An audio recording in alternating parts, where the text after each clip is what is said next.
Hey, veterans, are you about to call the Veteran Crisis Line or the White House Hotline or even your local VA call center? Well, if you are, you may want to stay tuned to check out these couple tips that I'm going to talk about to help you avoid jail time. That's right, jail time when you call the Veteran Crisis Line, the White House Hotline, or your local VA. Stay tuned.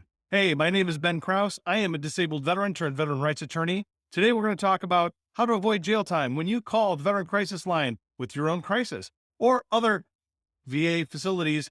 When you're trying to get help, it's important to know that you cannot make death threats against VA employees or really anybody, but you really can't do it against federal employees. Now, that may seem obvious to many of you, but apparently it's not to some. Enter the case of Mark Williams Jr.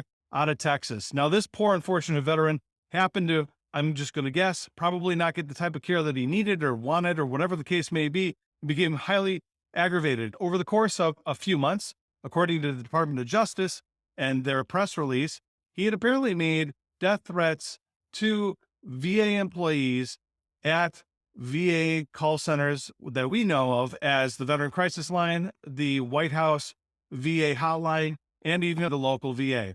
He eventually pled to at least making death threats in one of those instances.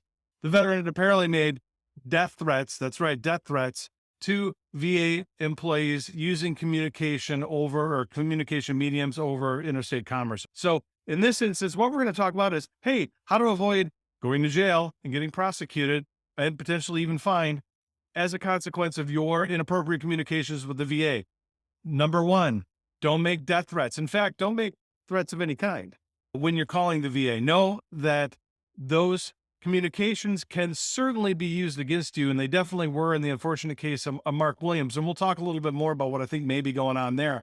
But number one, know the death threats. It's against the law. Don't do it. If you make a death threat over the phone, regardless of where the VA facility might be located, you can get investigated, you can be prosecuted, and you could potentially face jail time. And so in this consequence, because of what occurred, we know that Mr. Williams, at least to what he pled to, may be potentially receive a sentence of 5 years, up to 5 years of jail time, as well as a fine of up to $250,000. Now, that's the first part. Again, number one, don't make death threats. Number two, know that everything that you're saying to the VA, when you call them, can be recorded. Most likely is recorded in some way, shape, or form, whether you know it or not. So it's important to always keep in the back of your mind, whatever I'm saying may be recorded and used against me.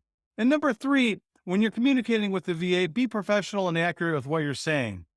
That could get you into trouble as well. If you are communicating in an unprofessional manner, talking with a VA operator and curse them out for whatever reason or make threats, that can be used against you, even if it's not a death threat. Some other forms of threats of bodily harm, perhaps, that could be used against you, and it can result in you getting prosecuted and potentially wind up with jail time, similar to what Mr. Williams is facing. Again, be professionals. Number three. Number two, know that whatever you're saying to the VA may be recorded and used against you. And number one, never make death threats. Don't do that. So those are my three big tips. But the other takeaway that the Department of Justice is leaving out is potentially more concerning, even than what was going on. This particular veteran was making allegedly death threats over the course of 4 months to multiple call centers, to his local VA, to the Veteran Crisis Line, which is unique because it's a crisis line for veterans in crisis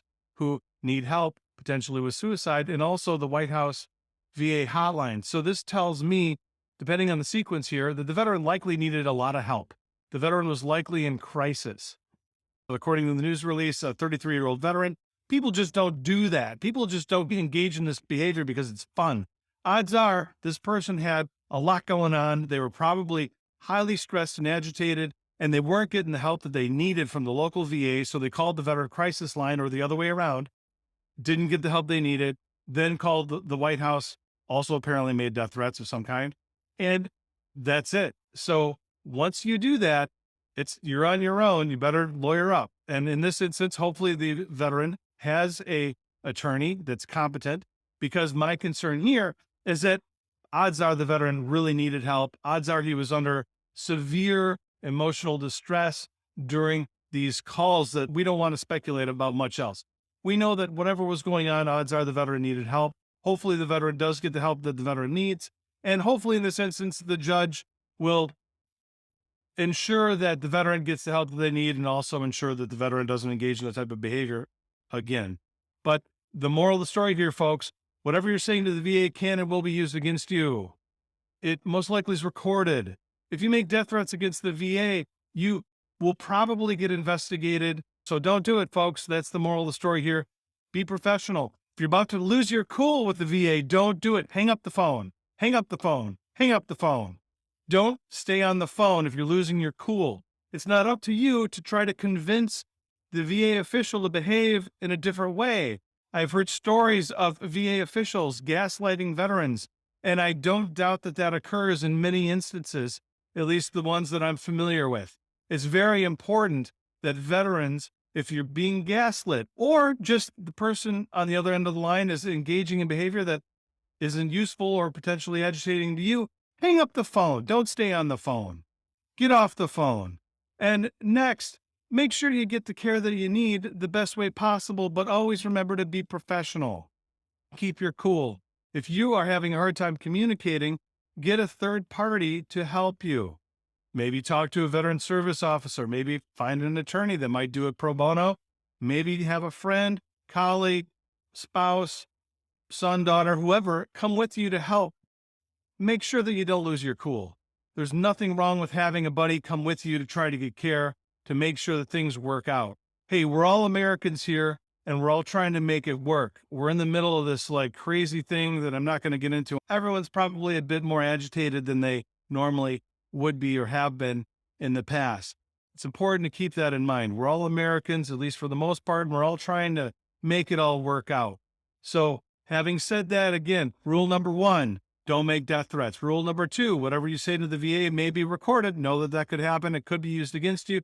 Number 3, be professional in your communications and avoid unprofessional conversations with VA officials, especially on the phone where it might be recorded. All right. Until next time, I hope that helps.